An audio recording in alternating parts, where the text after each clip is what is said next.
साखरेचा गोडवा आपल्या सगळ्यांच्याच आयुष्यात खूप खास असतो. चहा असो, सकाळचा शिरा असो वा सणासुदीचं गोडधोड, साखरेशिवाय आपलं अडतंच. पण सध्या याच साखरेचा भाव पाहून सर्वसामान्यांच्या तोंडाचं पाणी पळालंय. गणेशोत्सवासारखे मोठे सण तोंडावर आले असतानाच साखरेच्या दराने थेट 40% उत्तुंग भरारी गाठली आहे. अवघ्या 10 दिवसात 50 रुपये किलो मिळणारी साखर आता 70 रुपयांवर जाऊन पोहोचली आहे.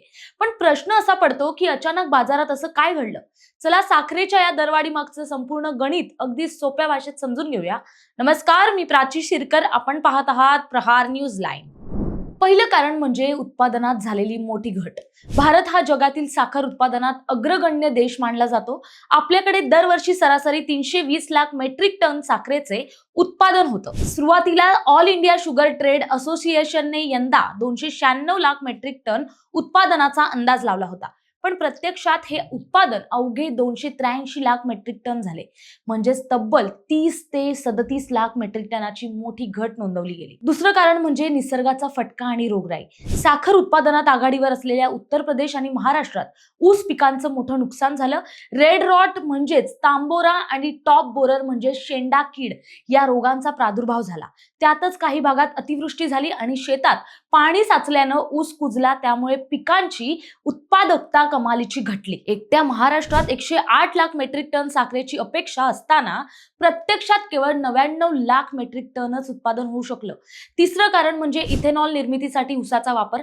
पर्यायी इंधनाला प्रोत्साहन देण्यासाठी ऊसाचा रस आणि साखरेचा वापर इथेनॉल बनवण्यासाठी केला जातो. यंदा देशभरात सुमारे 24 लाख मेट्रिक टन साखर इथेनॉलकडे वळवण्यात आली. यात एकट्या महाराष्ट्राचा वाटा 13 लाख मेट्रिक टन होता. जरी सरकारने या दरवाढीला इथेनॉल कारणीभूत नसल्याचं स्पष्ट केलं असलं तरी बाजारातील साखरेच्या उपलब्धतेवर याचा काही प्रमाणात परिणाम नक्कीच झालाय. चौथं कारण म्हणजे ग्लोबल मार्केट आणि आंतरराष्ट्रीय तुटवडा. जागतिक स्तरावर या वर्षात साखरेचा सुमारे 33 लाख मेट्रिक टनांचा तुटवडा राहण्याचा अंदाज वर्तवण्यात आलेला आहे. यामुळे आंतरराष्ट्रीय बाजारात साखरेचे भाव 30 जून रोजी $774 प्रति टन होते. ते 20 ऑगस्ट पर्यंत $552 प्रति टन झाले.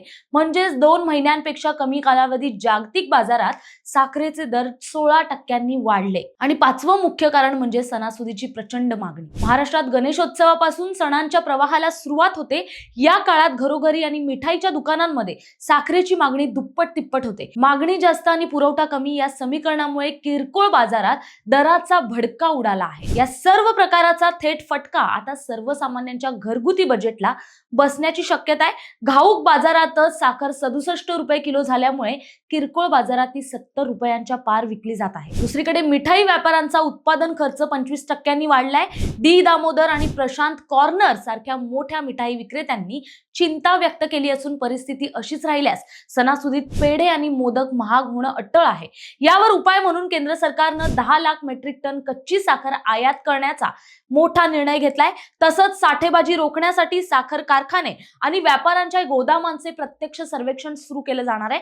जरी ऑक्टोबरमध्ये नवीन गाळप हंगाम सुरू होईपर्यंत देशात पुरेसा साखर साठा असल्याचं सरकार सांगत असलं तरी सणांच्या तोंडावर लागलेला हा महागाईचा चटका सर्वसामान्यांचं तोंड कडू करू शकतं. तुम्हाला काय वाटतं? सरकारच्या आयात निर्णयामुळे साखरेचे दर पुन्हा 50 रुपयांवर येतील का? तुमची प्रतिक्रिया कमेंटमध्ये नक्की कळवा.